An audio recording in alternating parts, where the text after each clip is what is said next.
All right, we're looking at question 11. Let me read this paragraph. The best way to address these concerns about accuracy and privacy are not to avoid adopting electronic health record systems, but rather to implement them effectively. The benefits of fully transitioning from paper to electronic health records far outweigh any perceived disadvantages. Okay, so underlined, our no change option is are. Choice B is have been, choice C is had been, and choice D is. So this is a question about whether or not the underlined verb is right, whether it's conjugated properly. The verbs in these choices are different in a couple of ways. They change in tense, right? We have been versus had been, so present versus past tense. And they also change in number. That is to say that are is plural and is singular, have is plural and had is singular.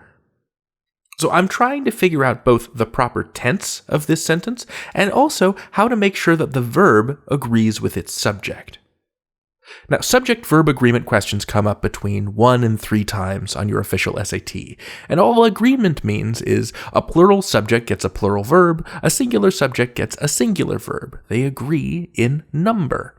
The way to answer this question is to find the subject, identify it, and match it to a choice. Before I go further, let's pause for a second. If you want to try this question on your own, please pause the video and do so now. Okay, my turn.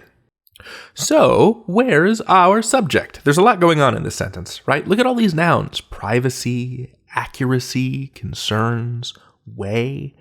Are any of these the subject of the sentence? Be careful. The subject of a sentence isn't always the noun that's closest to the verb.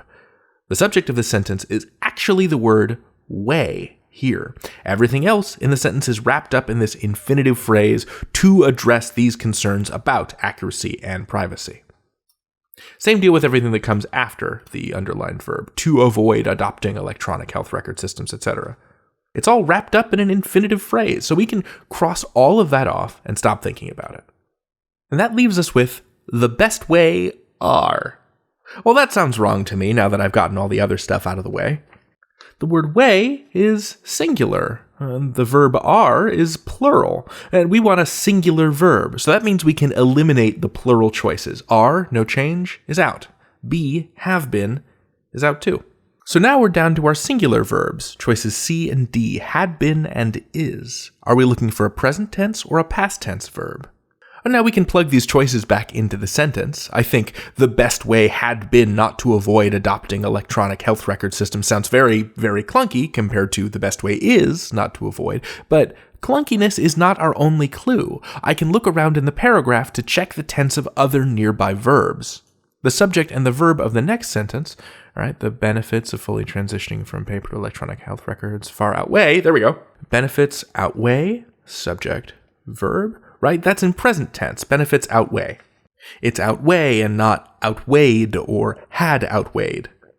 And there's nothing to indicate that there would be any kind of shift in tense between this sentence to this sentence. So our choice is D. The best way is. One more thing to consider for questions like these. Sometimes the subject can come after the verb, as in fighting in the kitchen, as always, were Sergey and Elliot, right? Were is the verb, Sergey and Elliot is the subject. This is the same, functionally, as saying, Sergey and Elliot were, as always, fighting in the kitchen. And there we have subject coming before the verb. So while this situation didn't come up in today's worked example, I still checked on both sides of the verb to look for the subject just in case.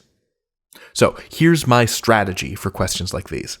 Once I determined that this was a question about subject-verb agreement, I 1. Looked for the subject, 2. Asked, is it singular or plural, and 3. I matched the verb, looking for context if it was needed.